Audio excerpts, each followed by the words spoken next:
E aí pessoal, tudo certo?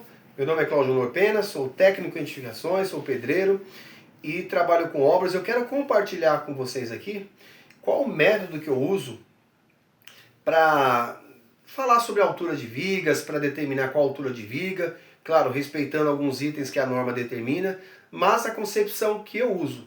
Então muitas vezes a gente vê vídeos aí no YouTube, eu uso 10% do vão, eu uso 8% do vão, mas por que você usa desse jeito? Então nesse vídeo eu quero estar falando do jeito que eu trabalho, e se você trabalha também desse jeito, deixa aí nos comentários. Então o importante, pessoal, é que quando a gente faça qualquer coisa que a gente vai determinar o comprimento de uma viga, a largura de uma viga, a altura de uma viga, a seção de um pilar, se ele está trabalhando assim ou assado, a gente tem que ter um entendimento técnico daquilo que a gente está fazendo, para não ficar no achismo, eu acho que isso aqui é melhor, e até por conta de você, quando você for debater com o teu cliente, você tem um conhecimento técnico para poder debater com ele. Eu coloquei essa viga assim, porque assim ela trabalha melhor, e por aí vai.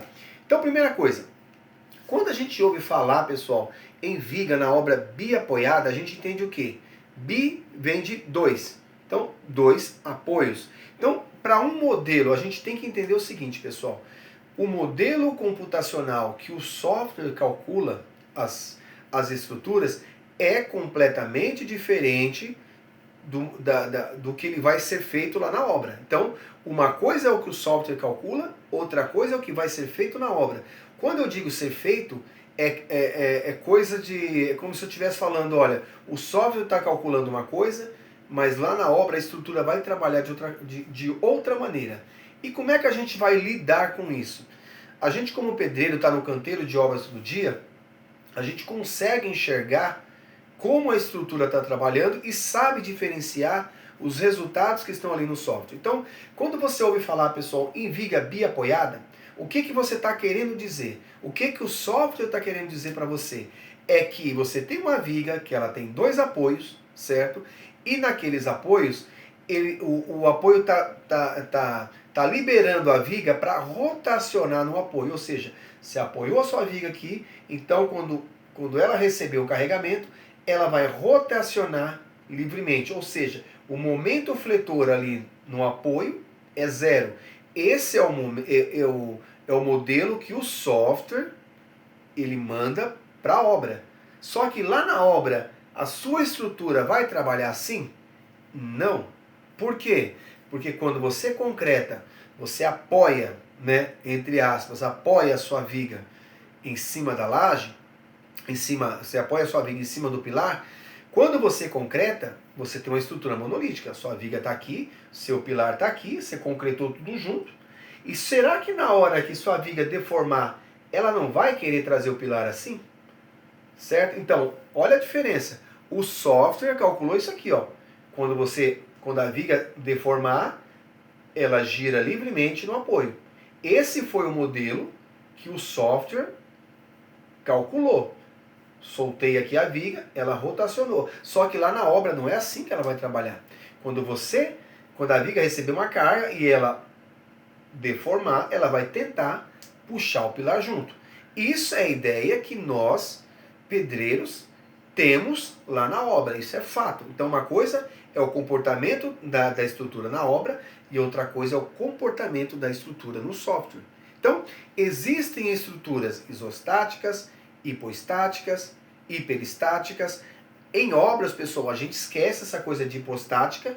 Por quê? Porque são estruturas que não oferecem estabilidade. Então, em obras, a gente não pode trabalhar com estruturas hipostáticas. Ou seja, a estrutura ou é isostática ou ela é hiperestática. Certo? A isostática é aquilo, eu tenho um apoio fixo, um apoio móvel.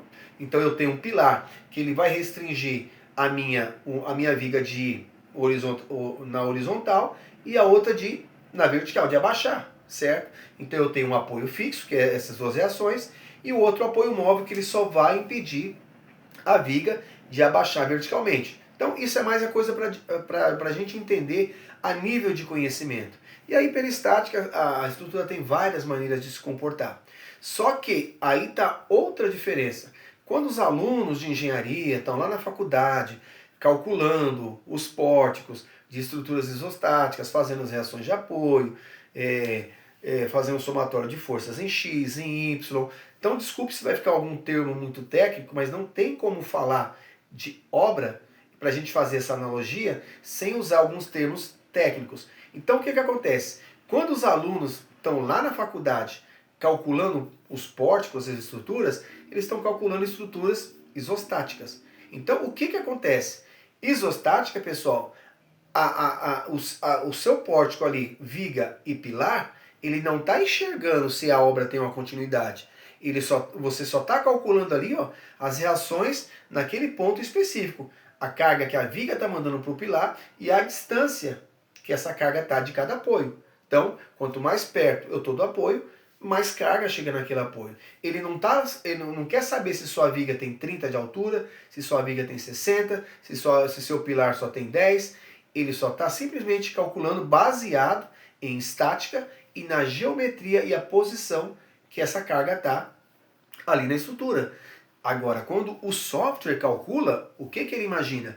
Ele imagina que por trás de toda aquela estrutura ali, tem uma obra que continua, certo? Tem uma laje, tem mais pilares, tem mais vigas. Então, quando o software faz um cálculo por malhas, ele calcula toda a sua estrutura como se fosse infinitos retângulos, infinitos quadrados, infinitos triângulos e aplica todo aquele cálculo naquele ponto bem minúsculo da laje. Eu já gravei um vídeo falando sobre isso.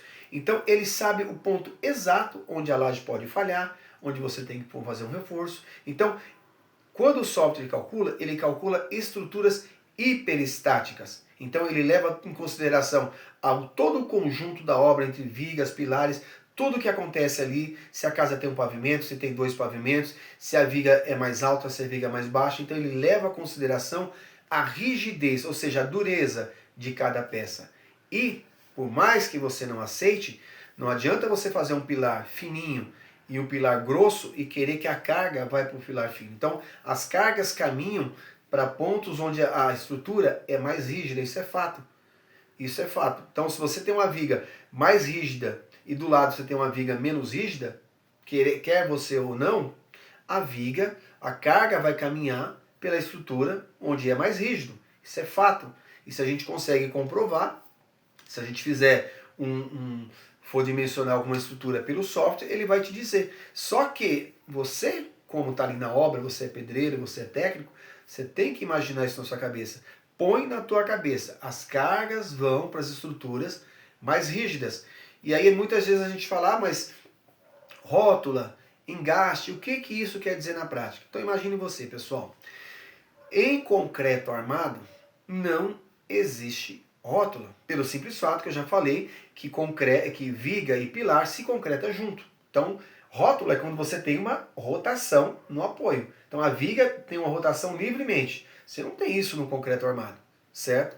Você tem algo que se aproxima de uma rótula, porque você não consegue ter um pilar muito rígido, de tal maneira que vai impedir essa total rotação na viga. Então, existem estruturas que você pode engastar. E aí é onde que eu quero chegar, é a peça-chave para a gente determinar a altura da viga. Então, é muito mais inteligente, pessoal, na minha opinião, você aproveitar a estática da viga, a geometria da peça, todos os fatores que a física te dá para você otimizar a altura, às vezes pelo arquitetônico, do que simplesmente falar, a viga tem o vão tem 6 metros, eu vou colocar uma viga de 60 centímetros. E às vezes o seu arquitetônico não permite, de repente você tem uma entrada ali, onde essa viga vai atrapalhar. Então o que eu faço? Por exemplo, se eu sei que as cargas vão caminhar pela rigidez da estrutura, o que eu faço? Eu prefiro trabalhar com a estrutura biengastada, eu gero um engaste dos dois lados da viga, aumento a inércia, aumento a área desse pilar, para quê? Agora que a gente vai entender o jogo das cargas. Porque quando você tem uma viga que você vai engastar ao pilar, quando você fala assim, vou engastar minha viga aos pilares, você está dizendo para a estrutura que a estrutura agora ela tem uma continuidade. Então aquela viga que você falava que apoiava, que o software considerava apoiada, e você considerava meio que ali, meio que quase um engaste porque você concretava junto, então o que você vai fazer? Você vai gerar agora uma continuidade entre essa viga e o pilar. Isso é que é o engaste. O engaste é uma continuidade. É você dizer para a estrutura que agora elas estão juntas. Elas estão trabalhando juntas. E o que faz uma estrutura trabalhar junto na ligação? É alguma coisa que ligue. Só que na ligação você tem concreto, certo? Só que o concreto, quando você vai tensionar, ele não tem tanta resistência na tração. Ele vai acabar abrindo fissuras ali na ligação, certo? Então, o que você tem que colocar para gerar uma resistência ali? Barras de aço. E é aí que você fala se a viga está engastada ou não. É a quantidade de barras de aço que você coloca na ligação entre viga e pilar é que você vai dizer o quanto a sua viga está engastada, certo? Imagine que você tem aqui o pilar. Você apoiou, simplesmente está apoiada. Quando você tenta rotacionar, sua viga vai tentar rotacionar. Não vai rotacionar totalmente porque você tem uma ligação ali com o concreto. Quando você coloca barras aqui, ó, agora você tem barras ligando a sua viga ao seu pilar, quando a sua viga tentar deformar, agora sim, ela vai puxar o pilar. E no que ela tenta puxar o pilar, o que você tem que fazer? Você tem que dar rigidez para esse cara. Ou aumentando a inércia, ou aumentando o quê? A área de aço do pilar. Certo? Então, como o pilar vai ser tracionado nesse ponto, você já logo percebe que a área, o lado do pilar que vai mais aço, vai ser do lado de fora do pilar. Então, esse lado vai querer tracionar e esse lado vai querer comprimir. Então, se você tem um pilar com uma inércia, o que é inércia? Inércia é um fenômeno da física que ele combate a deformação. Ele combate a peça de girar, de se deformar. Então, se você tem uma inércia grande, a tendência é você ter uma menor deformação. Então, quando você entende que se você interagir a viga com o pilar, o que você ganha? Você ganha a diminuição na área, na seção da viga. Então, se você tinha lá uma viga de 60, você pode diminuir ela para 40, você pode diminuir ela para 50, certo? Por quê? Porque você está usando a continuidade entre a viga e o pilar. E o que essa continuidade faz? Ela faz uma transferência de esforços. Porque que você tem? Quando você tem a viga, aquela biapoiada, toda a carga da viga vai ter que ser resistida. O software entende isso, que toda a carga tem que ser resistida pelo centro da viga, certo? Só que isso é no modelo computacional, biapoiado, onde a viga gira livremente, só que como a gente sabe que é o concretado junto, então quando a viga deforma, ela tenta trazer o pilar. Então esse momento positivo que a viga imaginou total, talvez ele não exista total porque um pouquinho está ficando nos apoios, gerando um negativo ali porque o apoio não está tentando, não deixa a viga rotacionar por causa da ligação. Mas mesmo assim é considerado uma ligação rotulada, certo? Tanto é que ali a norma permite uma armadura mínima ali só para não ter uma fissuração ali no apoio, certo?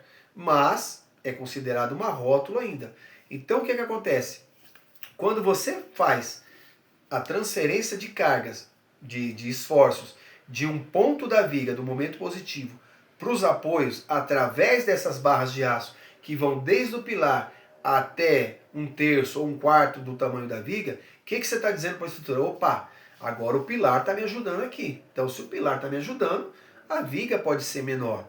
Então, o que acontece? Aquele esforço que você tinha na viga, ele não desapareceu.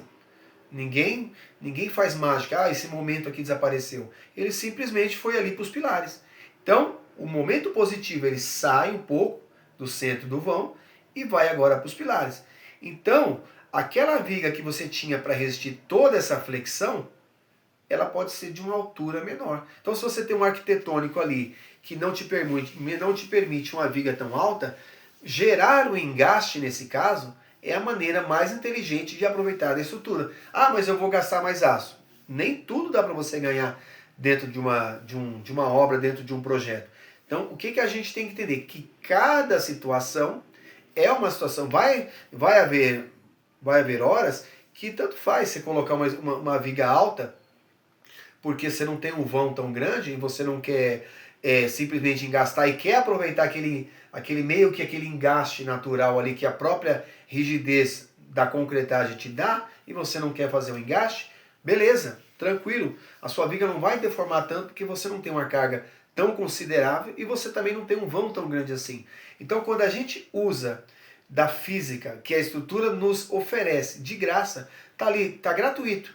É só a gente ter um pouquinho de conhecimento técnico e saber usar essas propriedades que a estrutura dá pra gente. Então eu como pedreiro, e eu tô ali, eu procuro estudar a melhor maneira de otimizar. É claro, otimizar não é fazer uma estrutura frágil, otimizar não é fazer uma estrutura que você vai economizar, mas que vai deixar de ter aquela segurança. Otimizar é você trazer para o seu cliente uma economia, mesmo assim não fugir da segurança. Então, essa é uma das maneiras que eu costumo fazer em vigas.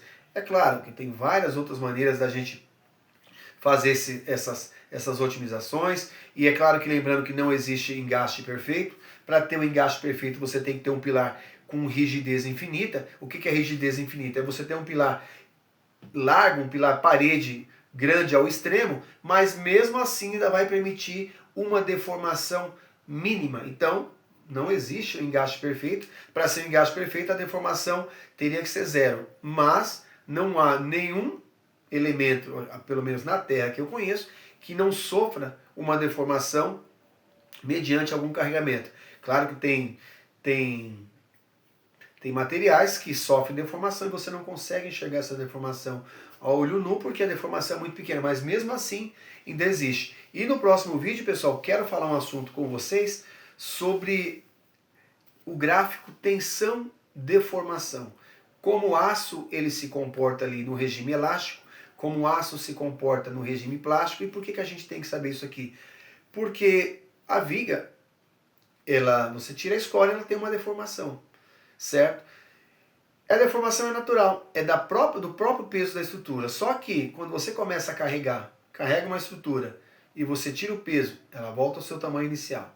Você carrega de novo e ela volta ao seu tamanho inicial. Então, nesse regime, estou no regime elástico, a lei de Hooke, onde a deformação, certo? A tensão que eu estou aplicando e a deformação, elas são proporcionais. Então quer dizer que se eu coloco uma deformação 1, uma tensão 1x, a minha deformação tem que ser 1x. Se eu coloco uma deformação 2x, uma tensão 2x, a minha deformação também tem que ser 2x.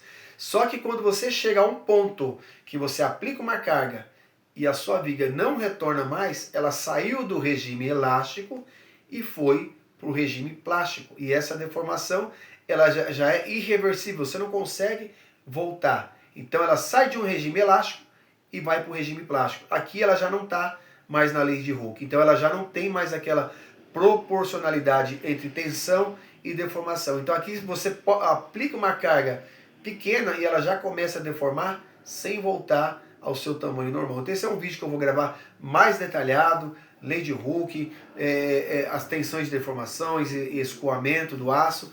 E é um vídeo que vai ficar um pouquinho grande, mas eu espero que vocês tenham gostado. Tentei ser claro o quanto eu pude. Se gostou do vídeo, se inscreva no canal e até uma próxima.